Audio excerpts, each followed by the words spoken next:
Hello students, let's start with the history 7 chapter science and technology. तो first question है choose the right option and rewrite the sentence. First, Dash was named as the first chairman of Atomic Energy Commission. Atomic Energy Commission के first chairman कौन थे? तो answer है doctor Homi बाबा. बाद में second है dash was the first completely indigenous communication satellite made by ISRO. ISRO ने बनाया हुआ पहला इंडिजीनियस यानी कि इंडिया में जहाँ पे है वहाँ पे स्थानीय इंडिया में बनाया गया पहला कम्युनिकेशन सैटेलाइट कौन सा था? तो आंसर है एप्पल. बाद में देखते हैं B identify the wrong pair. ये जो 4 ऑप्शन दिए हुए हैं उसमें का रॉन्ग पेयर है Agni surface to under water ballistic missile. ये पेयर रॉन्ग है. बाद में देखते हैं question 2A prepare a timeline of the progress of India in science and technology. यहाँ पे 1961 से लेकर 2000 तक जितने भी डेवलपमेंट हुए हैं साइंस एंड टेक्नोलॉजी में वे हमें लिखने हैं.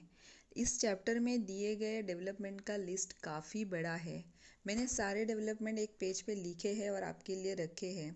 तो एग्ज़ाम में जितने मार्क्स का क्वेश्चन आता है वो हिसाब से आप कितने लिखने हैं डेवलपमेंट, कितने साल लिखने हैं वो आप डिसाइड कर सकते हैं. तो देखते हैं सबसे पहला है 1961 India's first successful rocket launch.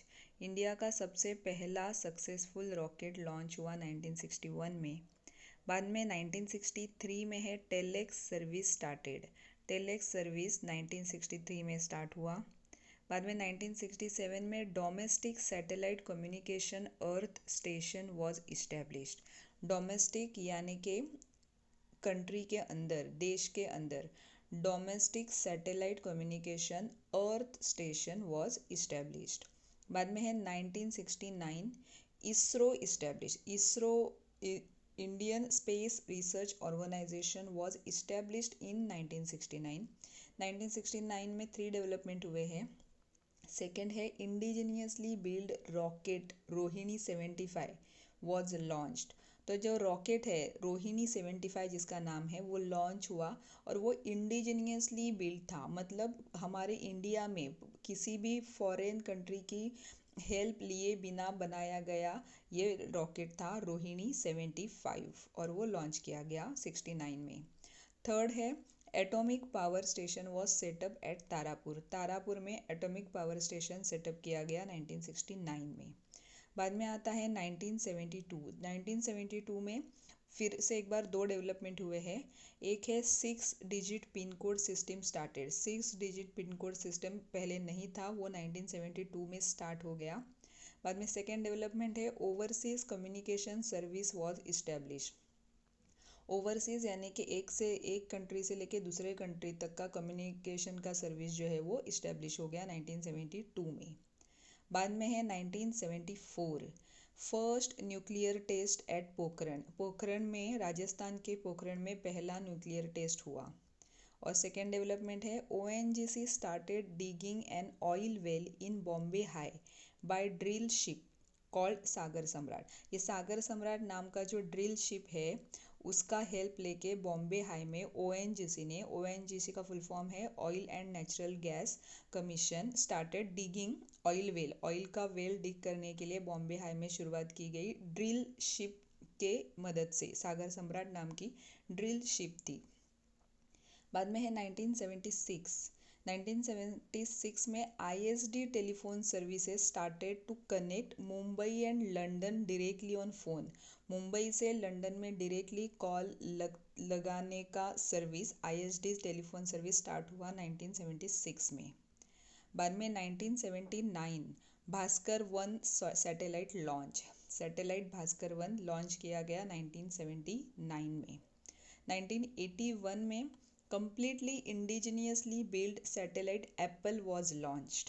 अभी हमने फिल इन द ब्लैंक्स में भी देखा कि एप्पल 1981 में एप्पल लॉन्च हुआ, वो भी इंडिजीनियसली बिल्ड मतलब इंडिया में किसी और कंट्री की देश की हेल्प लिए बिना बनाया गया एप्पल सैटेलाइट.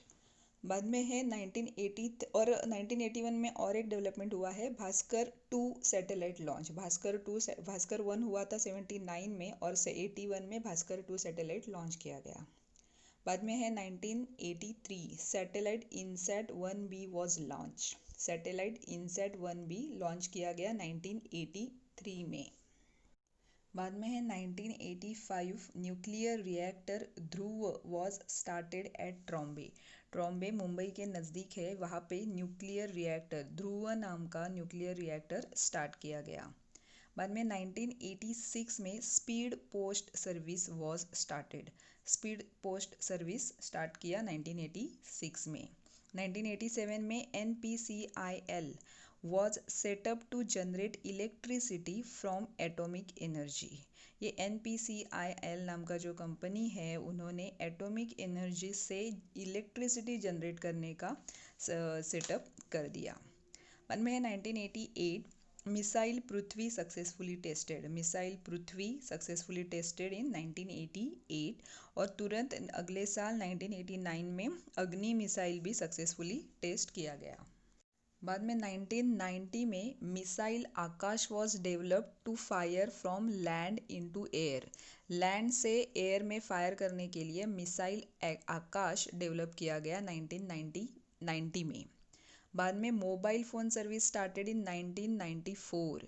मोबाइल फ़ोन पहला मोबाइल फ़ोन सर्विस स्टार्ट हुआ 1994। और बाद में लास्ट है 1998। उसमें 1998 में दो डेवलपमेंट हुआ है। पहला है Konkan railway started and second nuclear test done. जब पहला न्यूक्लियर टेस्ट हम लोग ने देखा कि वो 1974 में पोखरण में, राजस्थान के पोखरण में हुआ था, और अभी ये सेकेंड हुआ 1998 में। तो वहाँ पे तभी 3 टेस्ट साइमल्टेनियसली किए गए एक ही दिन में, और वो उसमें का एक था हाइड्रोजन बॉम्ब टेस्ट। ओके। और लास्ट है 2000 में है restructuring of the department of the telecommunication. Telecommunication department जो है उसका रीस्ट्रक्चरिंग किया गया 2000 के ईयर में। ओके। तो यहाँ पे आप देख सकते हैं कि करीब 25 डेवलपमेंट है, 25 डेवलपमेंट साइंस एंड टेक्नोलॉजी में हुए हैं 1961 से लेके 2000 तक। तो आप मार्क्स के हिसाब से इसका आंसर लिख सकते हैं। तो अभी आगे जाते हैं नेक्स्ट क्वेश्चन की तरफ। बी है explain the following concept. First है स्पेस रिसर्च। तो स्पेस रिसर्च यानी कि स्पेस रिसर्च का पर्पस दो होता है। एक तो स्पेस में जाके, ऊपर जाके स्पेस एक्सप्लोर करे, और स्पेस से अर्थ को एक्सप्लोर करे, अर्थ का स्टडी करे। ओके। तो ये इस टेक्नोलॉजी से रॉकेट, सैटेलाइट, ये सब डेवलप होते हैं। सैटेलाइट का उपयोग हम लोग देख सकते हैं कि हम लोग मोबाइल यूज़ करते हैं, जीपीएस सिस्टम यूज़ कर सकते हैं। एजुकेशन में भी सैटेलाइट का यूज़ होता है। ऐसे बहुत सारी जगह पे सैटेलाइट के माध्यम से हम लोग डेवलपमेंट कर रहे हैं। तो इंडिया की स्पेस एजेंसी का नाम है ISRO, Indian space research organisation. ये इसरो का गोल ही ये है कि स्पेस टेक्नोलॉजी की मदद से नेशनल ग्रोथ करे, हमारी कंट्री को एक नेक्स्ट लेवल पे लेके जाने के लिए ये इसरो स्पेस टेक्नोलॉजी का यूज़ कर रही है। ओके। तो एक बार पढ़ के देखते हैं। Space research is to explore space and to study the earth with space technology. It includes the development of the rockets and satellite. The Indian Space Research Organization, that is ISRO, is the space agency of Indian government. Its goal is to develop space technology for national growth. Next question देखते हैं, telex service. Telex service मतलब क्या? Telex service यानी कि लिखा हुआ message, type किया हुआ मैसेज कंट्री के एक भाग से, एक पार्ट से दूसरे पार्ट तक फास्ट, रैपिडली पहुंचाने का काम, पहुंचाने की सर्विस। तो ये सर्विस स्टार्ट हुई, हमने अभी टाइमलाइन में भी देखा कि 1963 में स्टार्ट हुई। मिनिस्ट्री ऑफ कम्युनिकेशन है, उसके अंडर डिपार्टमेंट ऑफ टेलीकम्युनिकेशन होता है, तो उसके अंडर ये टेलेक्स सर्विस स्टार्ट हो गई। 1969 में क्या हुआ, दिल्ली में देवनागरी स्क्रिप्ट में टेलीक्स सर्विस स्टार्ट हो गई। देवनागरी स्क्रिप्ट यानी कि हम लोग हिंदी मराठी लिखते हैं तो हिंदी मराठी स्क्रिप्ट को देवनागरी कहते हैं। तो देवनागरी स्क्रिप्ट में भी 1969 में टेलीक्स सर्विस स्टार्ट हो गई थी। लेकिन 1990 के बाद जब इंटरनेट की एंट्री हुई तभी इंटरनेट के एंट्री के बाद टेलीक्स सर्विस का इम्पोर्टेंस कम हो गया। So let's read the answer. Telex service transmits type messages from one part of the country to another rapidly. The Department of Telecommunication under the Ministry of Communication started the Telex service in 1963. In 1969, the Telex service started in Devanagari script in Delhi. After 1990, due to internet, importance of this service reduced. चलो let's move towards question 3.1 Pandit Nehru establish the atomic energy commission. इसका reason क्या है?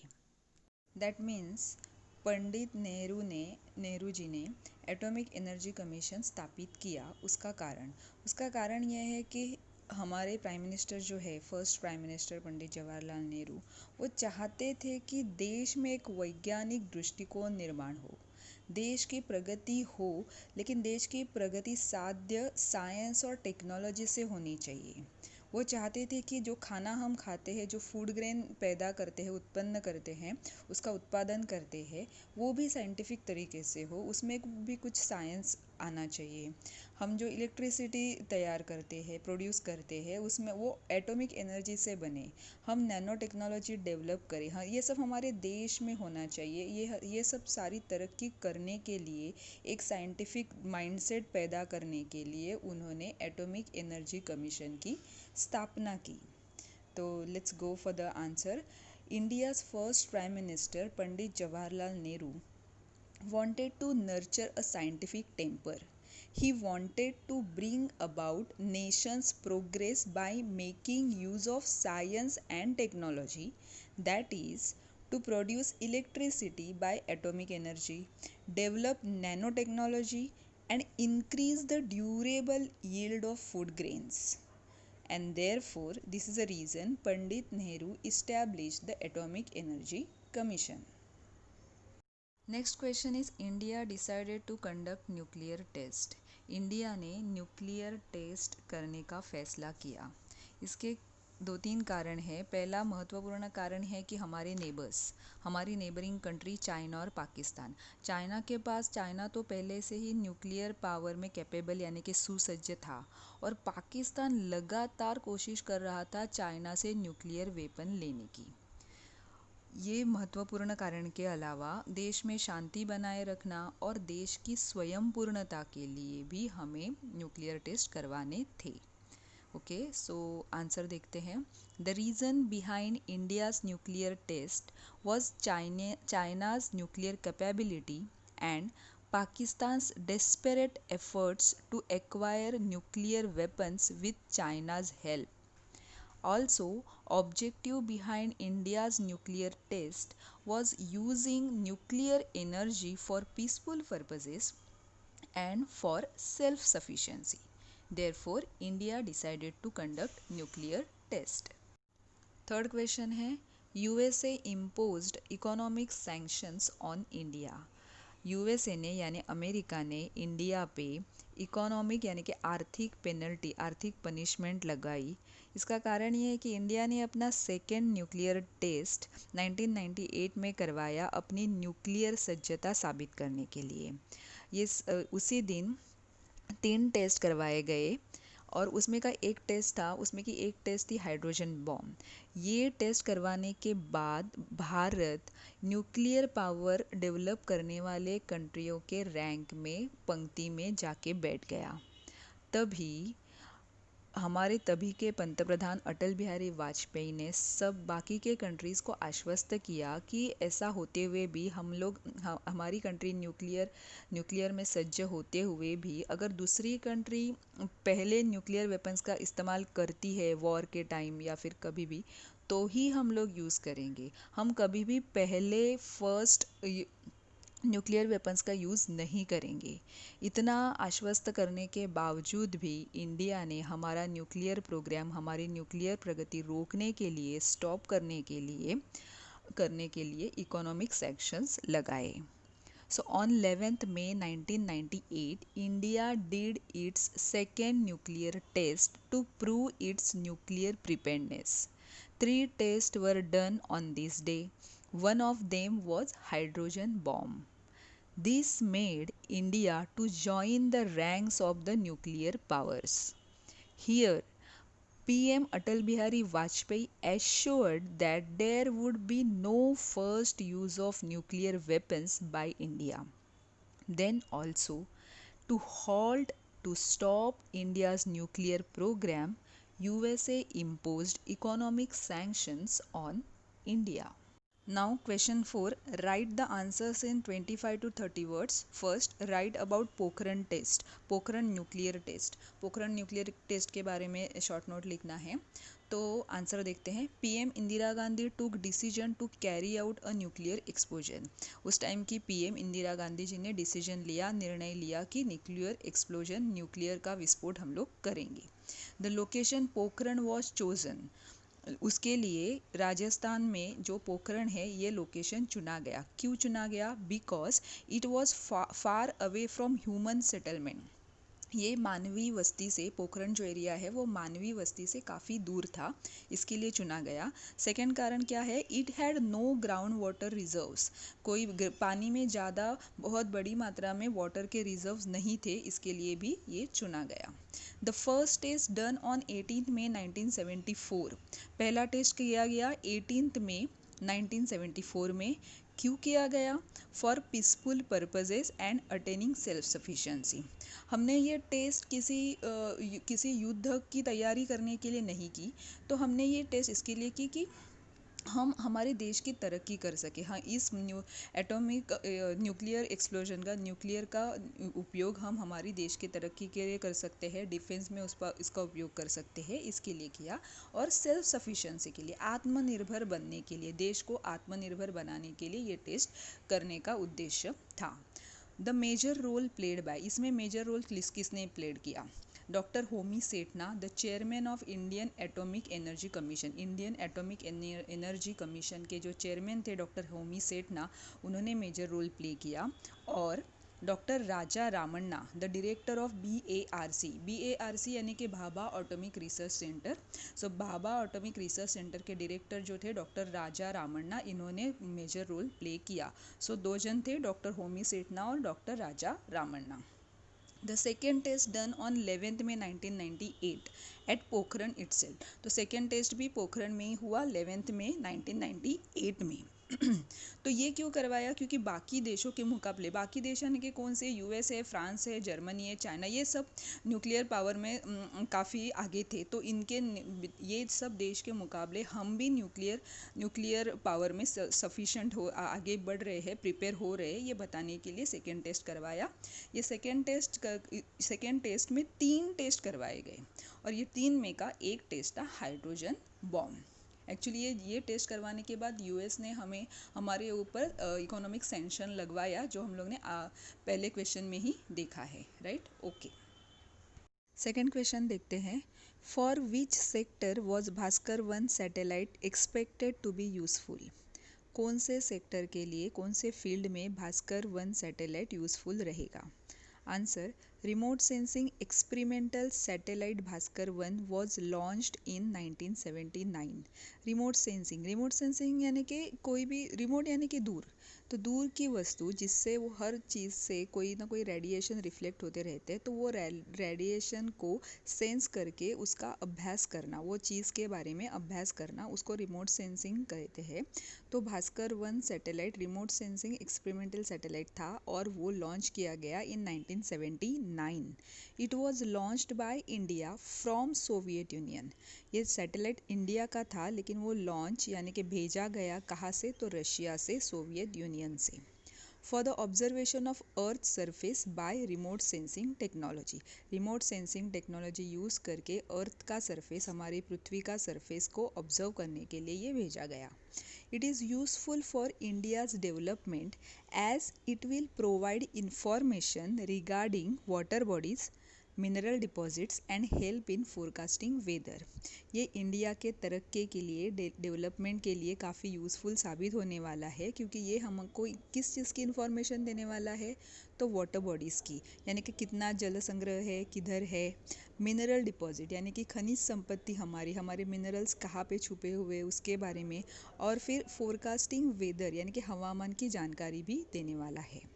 The photographs taken with the help of this technology about the bowels of the earth, environment and forest are also important. ये इस satellite से लिए गए photographs हमें किस चीज़ है हेल्प करने वाला है कि पृथ्वी के पेट में क्या छुपा हुआ है, deepest inner part of a earth and environment के बारे में, पर्यावरण के बारे में, जंगलों के बारे में काफ़ी इंपॉर्टेंट इन्फॉर्मेशन देने वाला है। It also proved important for oceanography. Oceanography यानी कि समुद्र विज्ञान के बारे में भी ये काफ़ी जानकारी देने के लिए काफ़ी इम्पॉर्टेंट साबित हुआ है। Okay, now question 5, right in brief. First question, which of the everyday services are influenced by satellite technology? Satellite technology के वजह से हम जो रोज़ की सुविधाएं यूज़ करते हैं उसके ऊपर क्या प्रभाव पड़ा है? So answer, following everyday services are influenced by the satellite technology. Satellite technology से अभी नीचे दी हुई सर्विसेज इन्फ्लुएंस्ड हुई है या फिर प्रभावित हुई है। सबसे पहले television. Doordarshan and other private channels telecast their programs with the help of satellite। Doordarshan और बाकी के जो प्राइवेट चैनल्स है वो सैटेलाइट की मदद लेके, हेल्प लेके अपने प्रोग्राम टेलीकास्ट करते हैं। बाद में है mobile phones. Mobile phones operate with the help of satellite. Satellite के हेल्प से मोबाइल फ़ोन्स हमारे ऑपरेट होते हैं। थर्ड देखते हैं radio. 207 radio stations are connected by INSAT 1B। INSAT 1B ये उपग्रह के वजह से 207 रेडियो स्टेशंस आर कनेक्टेड, वो कनेक्ट हुए हैं। बाद में है computer and internet services are linked with the satellite. अपने कंप्यूटर, लैपटॉप, इंटरनेट, ये सारी सर्विसेज सैटेलाइट से लिंक है। Useful for search and rescue of people caught in some disaster like a shipwreck or an airplane crash.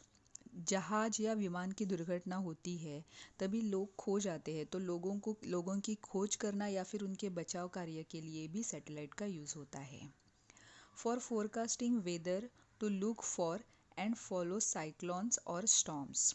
Weather forecast के लिए या फिर कोई तूफान आने वाला है तो उसकी जानकारी भी सैटेलाइट के वजह से हमें मिलती है। In the field of telemedicine, service got enabled the population from remote areas to get advice and treatment from expert doctors। Telemedicine के फील्ड में जो दूर के लोग हैं, दूर के दुर्गम भाग के या ग्रामीण भाग में जो लोग रहते हैं, जनता रहती है, उनको एक्सपर्ट डॉक्टर की सलाह या फिर औषधोपचार भी उपलब्ध होते हैं सैटेलाइट के वजह से। लास्ट है public primary health centre in villages have been connected with super speciality hospitals through INSAT. छोटे गांवों के जो स्वास्थ्य केंद्र है वो बड़े शहरों के सुपर स्पेशलिटी सेवा वाले रुग्णालयों के साथ इनसैट द्वारा जोड़े गए हैं। तो ये रहे कुछ एवरीडे लाइफ के हमारे एग्जाम्पल जिनके ऊपर सैटेलाइट सर्विस का, सैटेलाइट टेक्नोलॉजी का इन्फ्लुएंस, प्रभाव पड़ता है। सेकेंड क्वेश्चन देखते हैं, why is doctor APJ Abdul Kalam called as the missile man? APJ Abdul Kalam ji को मिसाइल मैन नाम से क्यों पुकारा जाता है? Answer, doctor APJ Abdul Kalam was the head of India's defence research and development organisation. Doctor APJ Abdul Kalam DRDO के हेड थे। Integrated Guided Missile Development Program was conceived by and was carried out under his leadership। उनके leadership के अंदर ही Integrated Guided Missile Development Program design किया गया और successfully complete भी हो गया। The missiles Agni, Prithvi, Nag and Akash were developed under his guidance. उनके गाइडेंस के अंडर ही अग्नि, पृथ्वी, नाग एंड आकाश जैसे मिसाइल डेवलप हो गए. Due to his great contribution in the production of missiles, Dr. APJ Abdul Kalam called as the missile man. ये उनका जो great contribution रहा मिसाइल डेवलप करने के लिए, तो इसके लिए उनको मिसाइल मैन नाम से पुकारा जाता है. Third question, how one can do computerised reservation for rail travel. Computerised rail आरक्षण रिजर्वेशन कैसे किया जाता है. Answer, the service of the computerized reservation for rail travel was launched in New Delhi in 1984 and thereafter made available all over India. Rail reservation computer से करने की सुविधा पहले दिल्ली में लॉन्च की गई, कभी 1984 में, और बाद में पूरे भारत भर में वो अवेलेबल हो गई. For reservation we use internet service with the help of computer और मोबाइल फ़ोन. कंप्यूटर या मोबाइल फ़ोन पे इंटरनेट सर्विस यूज़ करके हम लोग रिजर्वेशन कर सकते हैं. After searching availability of ticket we make reservation by making payment of credit, debit card और इंटरनेट बैंकिंग. टिकट की अवेलेबिलिटी चेक करके अगर टिकट अवेलेबल है तो हम लोग क्रेडिट या डेबिट कार्ड से या फिर इंटरनेट बैंकिंग से पेमेंट कर सकते हैं. Now last question, right the key features of Konkan railway. Konkan railway की विशेषताएं बताइए. Answer, Konkan railway started in 1998. Konkan railway 1998 में स्टार्ट हुई थी. It stretches over the 4 states of Maharashtra, Goa, Karnataka and Kerala over A distance of 760 kilometre.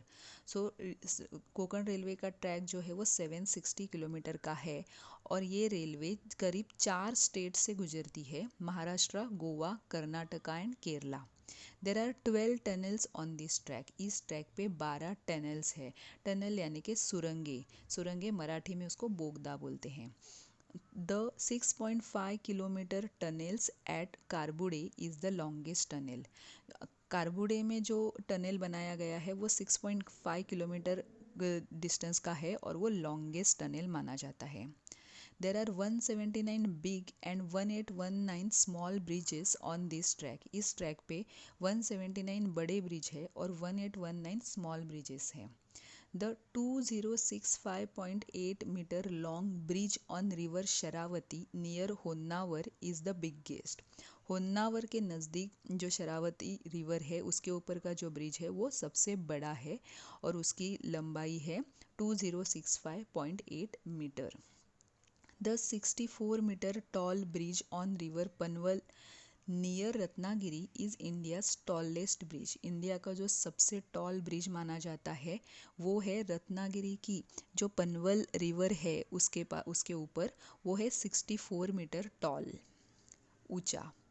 For avoiding accidents on tracks due to landslides, sensors are fitted to the railway engine.